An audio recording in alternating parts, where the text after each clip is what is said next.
Tonight on Reporting Scotland, Police Scotland have investigated a report of a non-recent sexual assault by Mohammed Al-Fayed in the Highlands.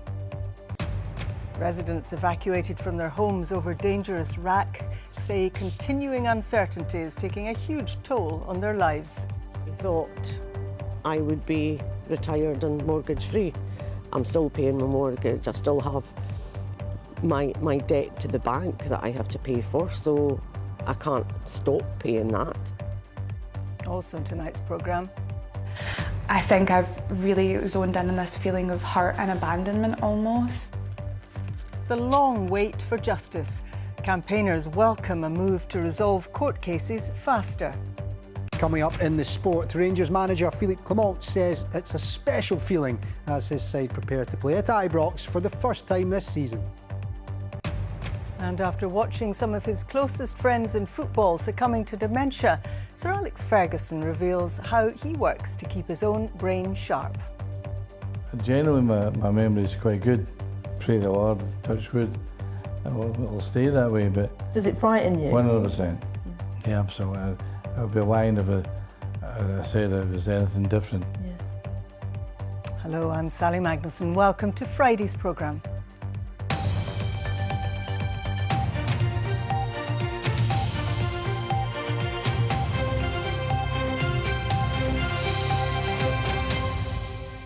Mohammed Al-Fayed, the former owner of Harrods, has been described as a monster by some of the 37 women who've accused him of rape and sexual assault. It's now emerged that police here had investigated him over allegations relating to the Highland estate he owned from the 1970s. Our reporter Katie Hunter is here. Katie, what more do we know about this? Well, just a bit of the background, first of all, Sally. The late Harrods owner has been described as a sexual predator who assaulted staff and threatened them over a 25-year period in London and in other locations. That's according to lawyers representing dozens of women. And this all follows a BBC investigation. Now, Harrods has said that it's utterly appalled by the allegations and has condemned his actions in the strongest possible terms. Now, the businessman who died last year bought Balnagown Estate north of Invergordon back in 1972, and we now know that Police Scotland investigated a report relating to him. A Police Scotland spokesperson has said today that following an investigation into a report of a non-recent sexual assault that took place in Scotland, inquiries are now complete. She said that should new information be obtained or reported to police, then further inquiries will be carried out. Now, Harrods' new owners have a compensation scheme for ex-employees who say they were attacked by Fayed. That is separate to the legal action that's been taken by some accusers. Thanks for updating us, Katie. Katie Hunter there. They were given a matter of hours before being evacuated from their homes, and now, almost a year on, residents of several blocks of flats in Camanachd say they're being ignored by the authorities. The issue relates to the presence in the buildings of concrete known as RAAC, which is prone to collapsing. Today, the residents from Tillicootree have been venting their anger, as Stephen Godden reports.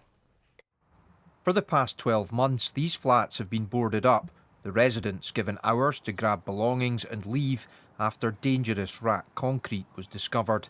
Since then, Frances Reid has been living in temporary accommodation and making monthly payments for a flat she owns but can't set foot in.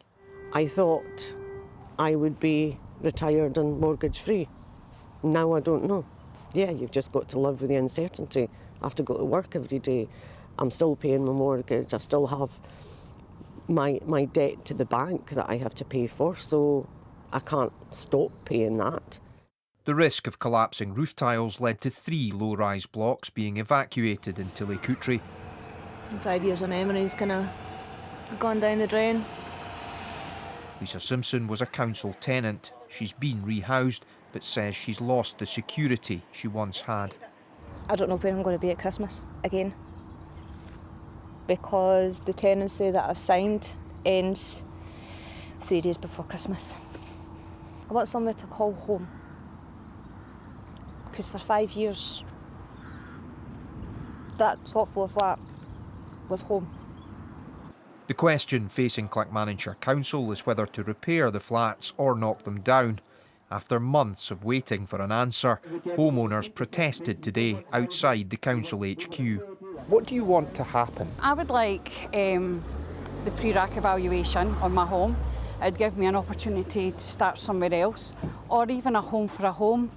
I don't want to be, I'll never get another mortgage because of my age and all that. So yeah, I would like to start somewhere else, and I would like them to take that wee bit of responsibility. While considering their options, Camanachd Council acknowledges this is a worrying time for the Tillicoultry residents. They're not alone. RAAC's been identified in almost 2,000 homes across Scotland. The bill for demolishing and rebuilding 500 homes in Aberdeen is £150 million. With council budgets stretched, the residents' campaign group wants central government to step in with a national support fund for homeowners who've seen the value of their property plummet once RAAC has been discovered. As the Scottish and UK governments point the finger of responsibility at each other, these residents say they'll keep making their case while living in limbo. Stephen Gordon reporting Scotland, Tillicoultry. Thousands of victims of crime, including survivors of domestic abuse, could receive justice more swiftly under a new approach to court cases being rolled out across Scotland. The initiative has been tested in 5 sheriff courts and has resulted in the early resolution of hundreds of cases. The judge who led the project says it could transform the system.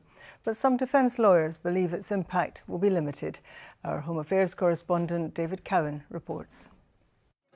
Police Scotland says 500 of its officers attend court every day, many when they're supposed to be off duty, but only 10% end up giving evidence. Trials are routinely called off after last-minute plea deals.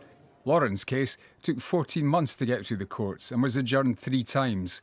The pandemic played a big part in the delays, but she's discovered many other victims of domestic abuse face a long wait for justice. This is such a common theme among women in the courts, and it shouldn't be like that. It's a very, very lonesome journey, and I think there has to be a lot more work put into these areas where we're falling short. The new approach aims to improve the system for victims, witnesses and the accused in summary cases. They're heard by a sheriff without a jury and typically involve crimes like domestic abuse, assault, drink driving and breach of the peace. The judge can impose prison sentences of up to 12 months or fines up to £10,000. In the 12 months to March this year, the courts dealt with more than 65,000 summary cases. Over 50,000 were put down to go to trial. Evidence was led in just over 5,000. The pilots involved trying to avoid the need for a trial to be fixed. Firstly, it's the early provision of evidence, so the police are required to submit evidence to us at a much earlier stage. The second part is the early engagement between the Crown and Defence. The result was that 530 cases in the pilot courts did not require trials, 18,000 witness citations did not have to be issued, 11,000 of them for police officers. The big thing for me is about releasing capacity. We need to make sure that officers are spending their time wisely and efficiently and that we can deliver best value, and that's in local communities. If this approach had been in place nationwide when the pilots were being run, it would have resulted in 3,300 trials not being fixed to go ahead. That's a potential reduction of 5%. The judge who led the project says it's delivered transformational improvements. I'm incredibly optimistic that as the principles of summary case management bed in, it will lead to cultural changes. And with digital improvements, we are likely to see that 5% figure increase.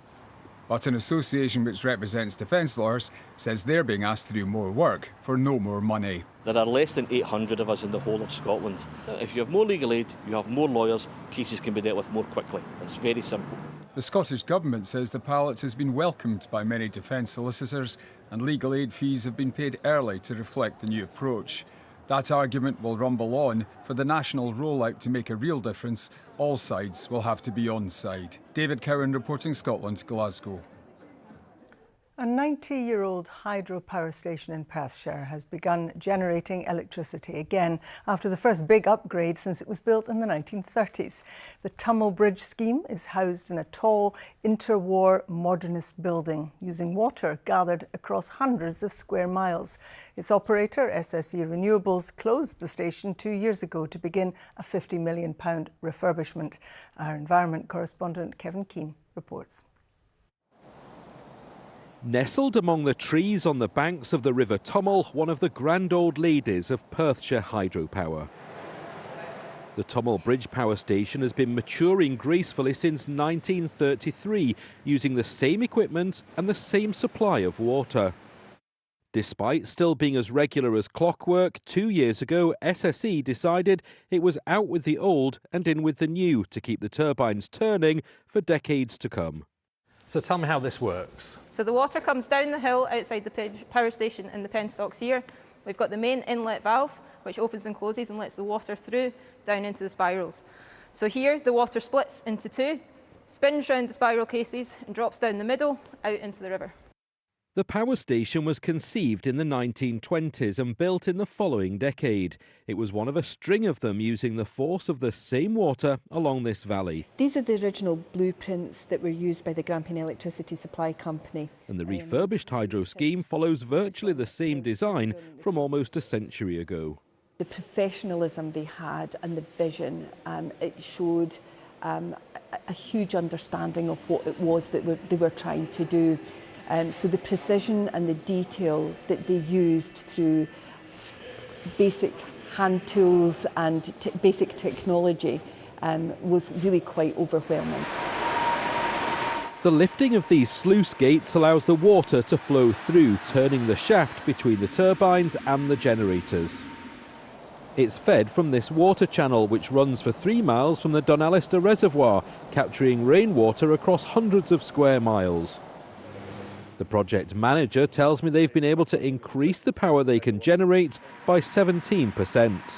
We've modernised and upgraded where we can, but it's all stayed the same.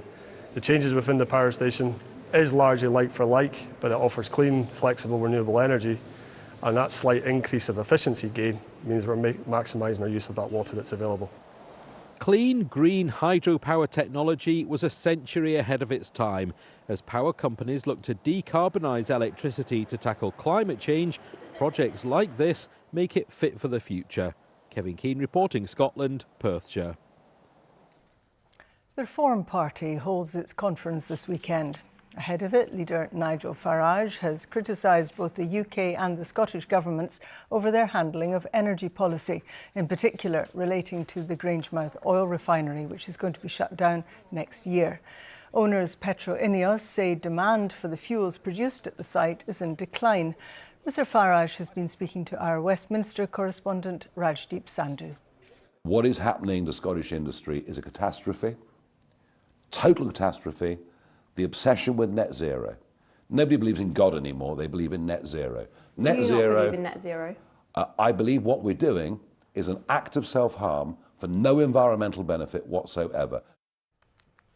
Sir Alex Ferguson has been talking about his fear of succumbing to the dementia that affected some of his best friends in football.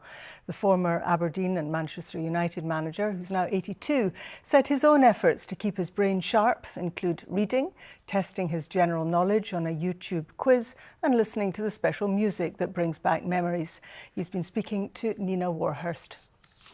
You're here today then to talk about National Playlist Day. So this is encouraging all of us, whatever stage of life we're at, to pick the tracks that sort of run a thread through our history.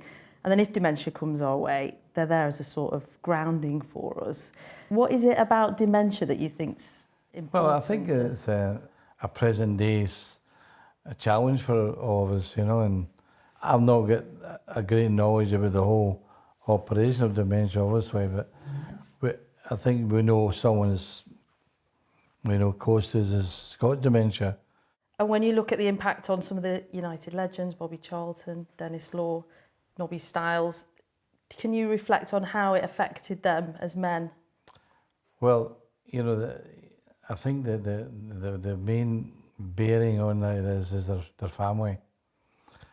I think we're outside the door of it all. I mean, I was a great friend of Bobby, a great friend of Dennis Law.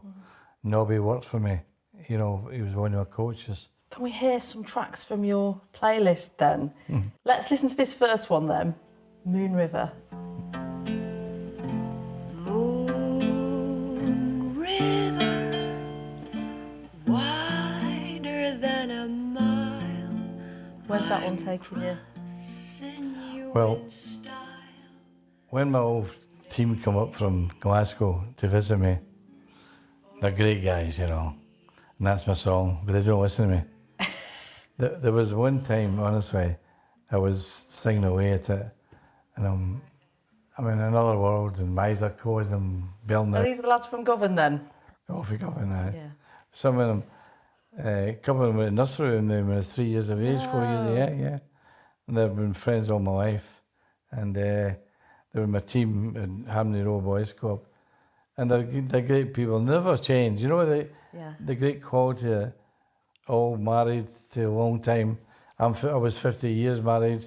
Most of them were 58, 60 years married. And so I always sing that. Will you give us a quick blast now then of Moon River? No. My son says to me, don't you dare sing. I'm telling you, I'm walking out. You talk about Govan like as a child, like it was yesterday, and your apprenticeship. And when you had your brain hemorrhage, it seemed that you were worried about losing your memories, about losing all of that in your mind. And do you worry about dementia yourself? Well, I'm 82 and I also worry about it. But generally, my memory is quite good. Pray the Lord, touch wood. It'll stay that way. But does it frighten you? 100%. Yeah, absolutely. I would be lying if I said it was anything different. Yeah. I read a lot. I do quizzes a lot, you know, and I think that helps. You know, you have this YouTube quiz master, you know, 100 questions. And I said myself, if I don't get to 70%, I'm struggling. He's looking great, isn't he? Really and sounding great. He does sound great. He's got high standards of himself. Need to get to 70% there. Absolutely, absolutely. What you got for us, A Ruth? busy weekend of sports, Alex. League Cup weekend, so a lot of football on the go. Thanks very much. Yes, hello there. Well, Rangers manager Philippe Clement says it's a special feeling to be returning to Ibrox this weekend as his team prepare to face Dundee in the League Cup. The Glasgow side have played 4 of their home fixtures at Hampden following a delay to the completion of renovation works at Ibrox.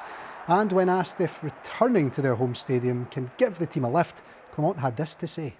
It's quite a negative question, because if you talk like that, it's like everybody's running around here like zombies and with the head down, and it's not the case. You saw also the game last week, moments in games in the weeks before.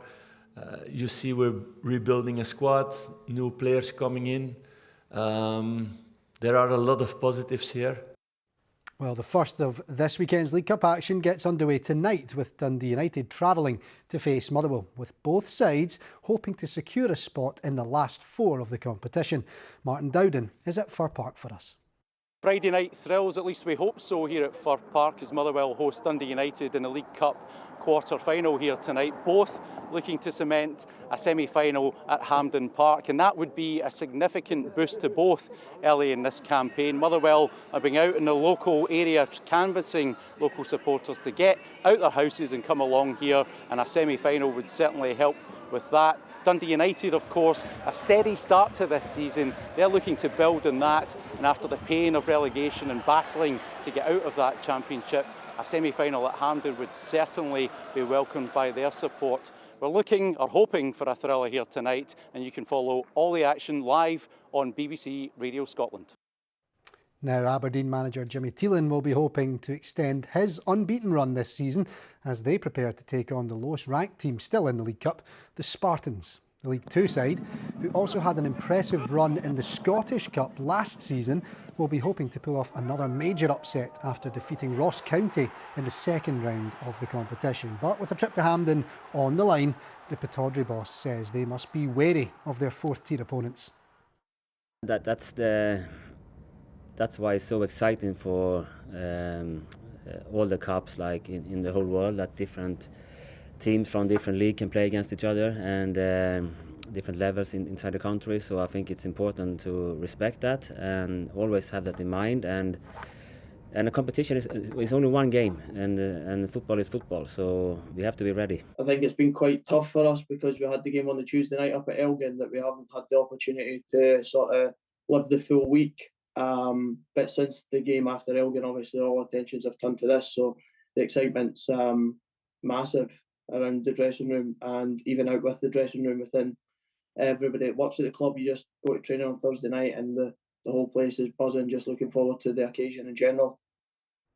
The new United Rugby Championship season kicks off this weekend with Glasgow Warriors looking to defend this trophy that they won in June, while Edinburgh are aiming to bounce back after a disappointing campaign where they missed the playoffs.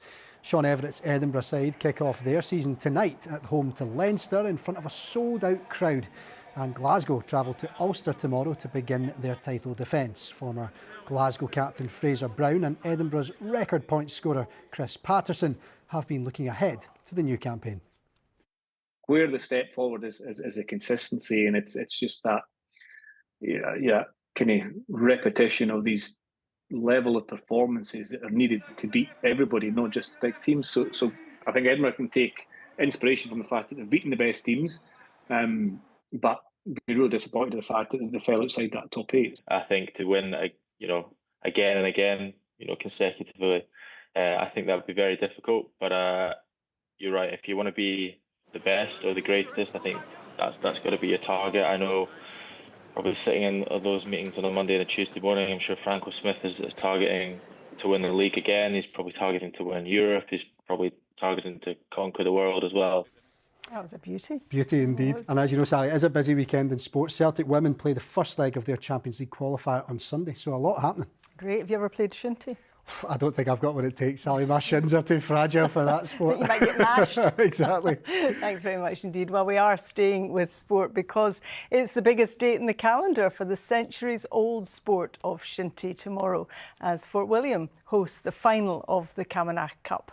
King Yusi and Lovett will battle it out for this beauty. It's a replica of one of the oldest trophies in Scottish sport. Now, reporter Chris McLennan has more. As the sun beams down in the shadow of Ben Nevis, final preparations are being put in place for Shinty's big day. And this is what's at stake, the Camanachd Cup. For the first time, this silver replica will be awarded to the winning team as the original 128-year-old trophy goes into retirement.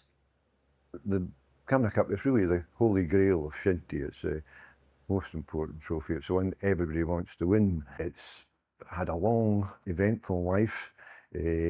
It's been the centre of many a celebration and a big night in many towns and villages across Scotland. It's 120 years of age. It's beginning to show its age, and it's a bit tired, and it actually needs protected now. And with history and heritage important to the game, more links to the past will be celebrated on Saturday. My uncle refereed it in 1955, and basically on his dying bed he passed me on his whistle. So I think in honour of him I'm going to start the game with the first blow of the whistle being on a whistle that was used on the 1955 Camanachd Cup final.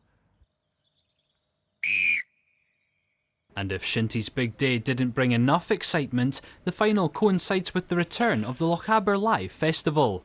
There's no doubt it's going to be a party in here. The event is already sold out, so we know there's going to be 2,500 people going absolutely mental in here on Saturday night after the shinty.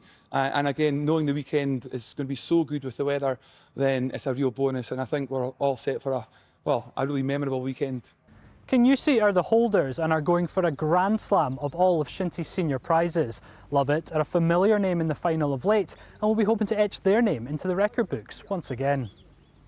The Camanachd obviously the big event, so there's going to be nervousness there for sure. Score one more goal than they do. That's the game plan.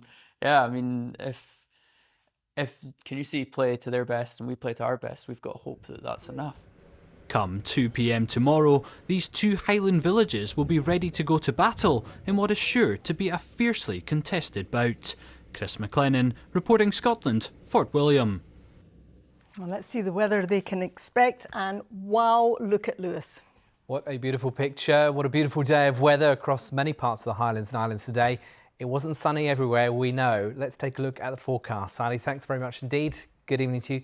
Yes, for many, it was grey skies rather than blue. Really stubborn cloud through much of central and eastern Scotland. Let me show you the satellite image, the view from space. You can see where the cloud was. Central and eastern parts in the sunshine though, as we've already seen. Well, beautiful blue skies. This is a picture from one of our weather watchers in the Northwest Highlands. Into this evening, we hold on to that cloud pattern. So once again, cloudy, murky through central and eastern parts, the Northern Isles, Caithness, in towards parts of the Western Isles as well, actually. Where we hold on to the cloud, temperatures holding in double digits. Where it's clear, it's cooler. 8 or 9 Celsius, in the countryside colder than that. And to tomorrow, it's a very similar day of weather to today. So if you had the sunshine today, you'll probably have it tomorrow. If you had the cloud today, you'll probably have it tomorrow. You can see pretty overcast through central and eastern parts of the country, the odd spot of drizzle with it. But in the sunshine towards the southwest, Ayrshire, in towards parts of Dumfriesshire, Galloway, and in towards Argyll and the Highlands, some warm sunshine. Under the cloud, though, through central and eastern Scotland, it's going to be a cool feel, misty and murky at times. The low cloud that we start the day with around Inverness pulling away, but overcast for Orkney and Shetland, and some cloud just lapping on shore there through the Western Isles. For those hill walking or climbing, certainly across the northwest, lots of sunshine around. A brisk breeze coming in from the east, temperatures on the summits 10 to 12 Celsius. Eastern ranges, well, a little more cloud across eastern parts of those ranges, but towards the west and the north of them, some sunshine. Through the border hills, though, rather thick cloud, and for all ranges, some mist and murk in the glens to start the day. That'll lift. Into tomorrow evening and tomorrow night, once again, that veil of cloud still with us through many central and eastern parts. For Sunday, high pressure pulling away to the north, low pressure trying to arrive from the south, doesn't really make it. And that means it's a similar sort of day. It's a cloudy start, but the cloud just a bit thinner, so it should break a bit quicker. That means for many, a more optimistic day compared with Saturday. Some sunshine, temperatures mid, maybe high teens, closer to average really for the time of year. Next week, below average temperatures for the time of year. We open the door to cold northerly winds, never a warm direction. Let me show you what I mean. Take a look at, this is Monday, temperatures beginning to come down, 13 to 17 Celsius, cloudy with some outbreaks of rain in the north. And then on the outlook, look at the numbers here. By the end of next week, in a few spots, just 9 degrees as the daytime high. And of course, it will be chilly overnight too. Autumn on the way. That's the forecast. Thanks very much, Chris. And McAlpine will be here with your late news at around 10:30 tonight. But until then, from everyone in the team, do enjoy your evening. Bye-bye.